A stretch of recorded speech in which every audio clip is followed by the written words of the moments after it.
Assalamualaikum warahmatullahi wabarakatuh. Perkenalkan, nama saya Muhammad Imran Rizky Supradi, mahasiswa aktif semester 2 Prodi Tadris Bahasa Inggris dengan NIM 240107110079. Nah, jadi hari ini saya sedang berada di makam Mbah Suroyudo, yaitu salah satu pendiri atau pembabat anas ya di desa saya. Nah, mungkin langsung saja, dalam sejarah penyebaran Islam di dunia Nusantara itu peran para wali dan ulama sangat besar dalam membentuk wajah budaya Islam yang santun, inklusif, dan berakar pada kearifan lokal. Salah satu tokoh yang menandai babak penting dalam sejarah dakwah Islam di wilayah Jawa Timur adalah Mbah Suroyudo ini. Jadi seorang ulama, pejuang, sekaligus tokoh spiritual yang perjalanan hidupnya itu dituntun oleh lintang kemukus ya. Kisah beliau tidak hanya memuat nilai-nilai religius, tapi juga mencerminkan perpaduan antara perjuangan lahir dan batin, antara langit dan bumi, antara ajaran Islam dan budaya Jawa. Yang pertama terus itu ada, jadi Mbah Suroyudo dilahirkan dengan nama kecil Qasim di wilayah Ponorogo, Jawa Timur. Jadi beliau ini merupakan anak dari pasangan Suti dan Cipto yang berasal dari kalangan masyarakat biasa, namun memiliki warisan budaya dan spiritual yang kuat. Jadi sejak kecil itu Mbah Suroyudo ini dikenal dengan pribadi yang tenang, bersahaja, dan memiliki minat besar ya terhadap hal-hal spiritual. Nah, dalam masyarakat Ponorogo waktu itu, Islam itu mulai berkembang, namun masih berdampingan ya dengan kepercayaan lokal yang kuat, kayak kejawen dan sebagainya itu. Nah, oleh sebab itu pendekatan penyebaran Islam itu harus dilakukan secara halus, tidak frontal, dan menghormati tradisi masyarakat setempat. Nah, ketertarikan beliau ini terhadap Islam membawanya kepada yang Betoro Katong, seorang bangsawan yang Majapahit yang telah memeluk Islam berkat dakwah Sunan Ampel ya. Di bawah bimbingan Betoro Katong, Mbah Suroyudo ini mempelajari dasar-dasar agama Islam, tata hidup bersyariat, serta filosofi dakwah yang membumi. Namun rasa haus akanmu membawanya untuk melanjutkan perjalanan menuju pusat Islam yang lebih besar. Jadi Mbah Suroyudo ini pun berguru kepada Sunan Kalijogo, yaitu salah satu tokoh Wali Songo terkenal karena mengintegrasikan budaya Jawa dalam strategi dakwahnya. Nah, disinilah Mbah Suroyudo itu mempelajari seni dakwah yang toleran, simbolik, dan penuh makna kultural, seperti wayang, tembang, serta ritual lokal yang dimaknai ulang secara Islam ya. Nah, setelah 3 tahun menimba ilmu dan memperlihatkan kecerdasan serta kebersihan hati, Sunan Kalijogo ini memberinya nama baru, yaitu Jalaluddin, yang berarti keagungan agama.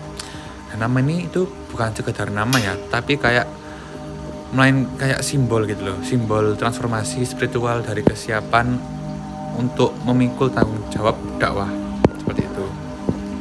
Nah, setelah dinyatakan siap ya, Mbah Suroyudo ini berguru lagi kepada Sunan Bayat, seorang wali sepuh yang dikenal memiliki kewaspadaan tinggi. Dalam satu pertemuan itu, Sunan Bayat menugaskan Mbah Suroyudo ini untuk melakukan penyebaran Islam ke wilayah timur Pulau Jawa, yaitu sebuah wilayah yang masih didominasi hutan, lereng pegunungan, dan masyarakat animisme.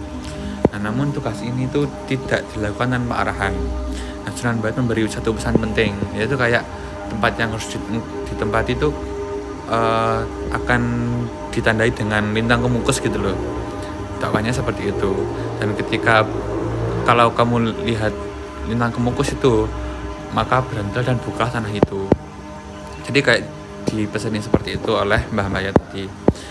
Nah, dalam khazanah budaya Jawa itu lintang kemukus itu adalah istilah yang merujuk pada cahaya terang meluncur di langit malam, seperti bintang jatuh, yang dalam ses dikenal sebagai meteor atau komet. Namun bagi masyarakat spiritual, lintang kemukus memiliki makna simbolis sebagai tanda dari langit, petunjuk spiritual yang diturunkan kepada orang-orang petunjuk spiritual yang diturunkan kepada orang-orang yang terpilih.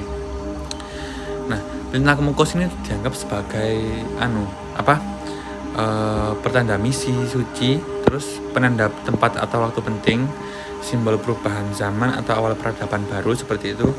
Jadi kemunculan Lintang Kemukus ini diyakini itu bukan kebetulan, tapi kayak bagian dari skenario ilahi itu loh, yang telah digariskan kepada hamba-hambanya yang mendapatkan tugas mulia seperti itu. Nah, dengan bekal ilmu, restu guru dan tekad suci, Mbah Suroyudo ini memulai perjalanannya ke arah timur. Dalam perjalanan ini, beliau ditemani oleh seekor macan putih ya, yang dipercaya sebagai penjelmaan khodam atau penjaga spiritual. Tapi macan putih ini bukan hanya perlindungan fisik, tapi juga sebagai simbol dari kekuatan karomah dan keberanian menghadapi dunia yang belum bersahabat seperti itu. Nah, setelah menempuh perjalanan jauh melewati hutan-hutan lebat dan perbukitan, pada suatu malam itu beliau menyaksikan Lintang Kemukus meluncur di atas langit sebuah daerah sunyi. Di tempat itu hanya ada hutan lebat dan semak belukar. Jadi beliau berhenti, terus beliau duduk dan bermunajat, meyakini bahwa tanah ini telah ditunjuk langit sebagai tempat risalahnya dimulai. Nah, wilayah tersebut itu kelak dikenal sebagai Dusun Mertoyoso atau di Desa Ngawanggo, Kecamatan Tajinan, ya desa saya sekarang ini di Kabupaten Malang ini. Nah, disinilah itu Mbah Suroyudo membuka hutan babat alas ya, membersihkan tanah dan mendirikan padepokan sederhana yang menjadi pusat dakwah dan pendidikan masyarakat sekitar. Nah, beliau itu tidak hanya mengajarkan ilmu agama ya, tetapi juga ilmu kanuragan atau biasa disebut sebagai bela diri, pertanian, terus dan hidup rukun dalam masyarakat. Pendekatan dakwahnya itu sangat bijak ya. Beliau itu merangkul budaya dan tidak menghakimi tradisi lokal. Masyarakat sekitar yang awalnya memeluk kepercayaan animisme itu mulai tertarik dan lambat laun memeluk Islam dengan sukacita. Nah,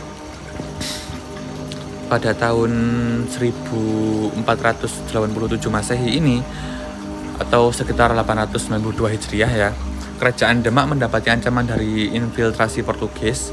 Itu para wali songo menyerukan seruan jihad melawan penindasan dan penjajahan.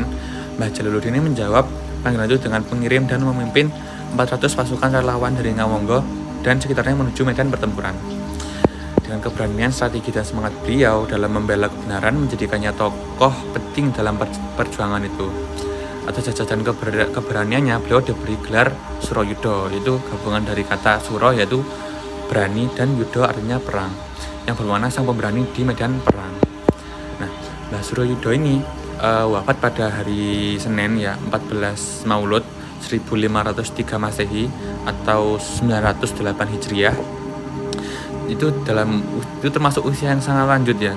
Jadi beliau dimakam di tempat dakwahnya, dan makamnya kini menjadi tempat ziarah yang dihormati masyarakat dari berbagai daerah.